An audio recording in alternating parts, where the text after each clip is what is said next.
Key concepts of auditing in a real-time environment such as e-commerce, ERP, core banking, etc. अब जो real time environment होता है जैसे कि ई कॉमर्स हो गया, ERP आपका कोर बैंकिंग हो गया, उसमें जब आप ऑडिट करने के लिए जाते हो तो कौन कौन से कॉन्सेप्ट्स को आपको ध्यान रखना पड़ेगा। सबसे पहले तो हम इसकी पहले रियल टाइम एनवायरनमेंट होता क्या है इसकी डेफिनेशन ही देख लेते हैं।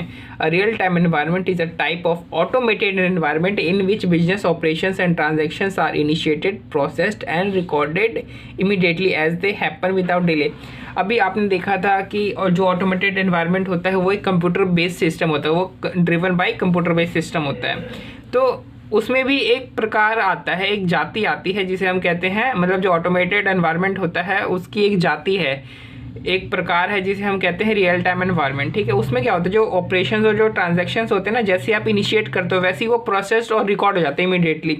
मतलब जैसे उसका क्या हो जाता है, जो ट्रांजैक्शन जैसे आप इनिशिएट करते हो उसका क्या हो जाता है, रेस्ट इन पीस हो जाता है ना। रिकॉर्डेड, इनिशिएटेड एंड प्रोसेस, तो रेस्ट इन पीस हो जाता है।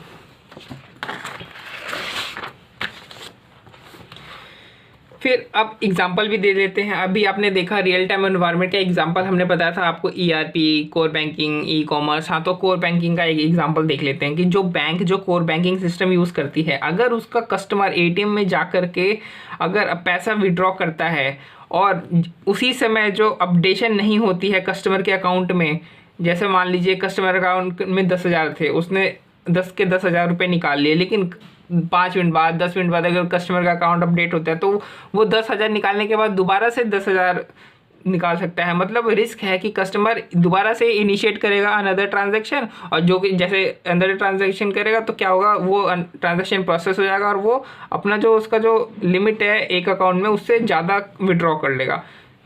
तो यह एग्जाम्पल था। अब components of real time automated environment, तो जो ऑटोमेटेड एनवायरनमेंट होता है यानी रियल टाइम वाला कह रहा हूँ मैं, जिसमें क्या होता है, जो ट्रांजैक्शन और जो ऑपरेशंस होते हैं वो इनिशिएट, प्रोसेस्ड और रिकॉर्ड होते हैं इमीडिएटली। तो ये तीनों चीज़ को, इनिशिएट, प्रोसेस और रिकॉर्ड, इनको इमीडिएटली होने के लिए क्या बहुत सारी चीज़ें की आवश्यकता होती है, जैसे कि user, device, application, network, middleware, data centre. अब मैं आपको एग्जांपल देता हूँ। यूज़र जो है वो क्या करता है, अपने मोबाइल से यूज़र अपने पॉकेट से अपना डिवाइस निकालता है, अपने डिवाइस में एक एप्लीकेशन होता है बैंकिंग वाला, उसको ओपन करता है, फिर अपना जो इंटरनेट है यानी जो नेटवर्क है उसको ऑन करता है और मिडलवेयर की हेल्प से डाटा सेंटर से कनेक्ट हो जाता है। तो ये इसके कंपोनेंट्स हैं। तो इसके कंपोनेंट्स के लिए एक और मैंने बना रखा है डिमांड। अब यहाँ पे ई की जगह यू को हमने उल्टा करके लटका रखा है। तो डी से डिवाइस, यू से यूज़र, एम से मिडलवेयर, ए से एप्लीकेशन, एन से नेटवर्क और डी से डाटा सेंटर। अब आपको एक चीज़ और ध्यान रखनी पड़ेगी जब आप ऑडिट करने जाओगे कि अगर एक सिस्टम फेल हो गया ना तो सारे सिस्टम फेल हो जाएंगे। जैसे एक चेन चलती है, पहले क्या होगा, पहले इनिशिएट होगा, फिर प्रोसेस होगा, फिर रिकॉर्ड होगा। अगर बीच में मान लो कि प्रोसेस करना रुक गया तो आपको तो पूरी चेन ही आपकी ख़राब हो जाएगी। इसीलिए to facilitate transaction in real time it is essential to have the systems, networks and applications। जो भी हमने यहाँ पे देखा, जितने भी सारे कंपोनेंट हैं उन सबको काम करना जरूरी है, अवेलेबल रहना जरूरी है during all the times. Any failure even in one component could render the real system available and could result in loss of revenue। अब मान लो आपका ई-कॉमर्स सिस्टम है वो चलना ही बंद कर गया तो कस्टमर आएगा लेकिन ऑर्डर नहीं कर पाएगा, या ऑर्डर कर भी दिया तो वो चेकआउट नहीं कर पाएगा, तो आपको जो है रिवेन्यू उसका लॉस हो जाएगा। फिर है वल्नरेबल टू अटैक्स।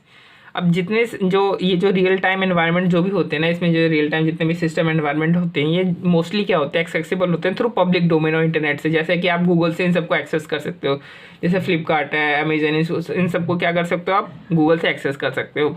तो इसलिए क्या होता है कि वल्नरेबल टू अटैक्स होते हैं। जब आप एक लार्ज पब्लिक इन लार्ज को जब आप इनवाइट कर रहे हो पब्लिक डोमेन के थ्रू, तो इसमें काफ़ी सारी शैतानी जो खोपड़ियाँ होती हैं ना वो भी आ जाती है।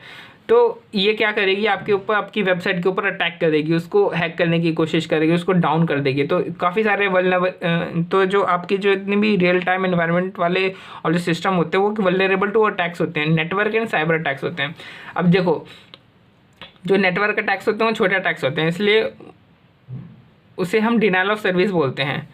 और जो साइबर अटैक्स है तो बहुत बड़े वाले होते हैं, इसलिए हम उसे डिस्ट्रीब्यूटेड डिनायल ऑफ सर्विस बोलते हैं। नेटवर्क को क्या बोलते हैं? डिनायल ऑफ सर्विस, और साइबर अटैक को डिस्ट्रीब्यूटेड डिनायल ऑफ सर्विस बोला जाता है।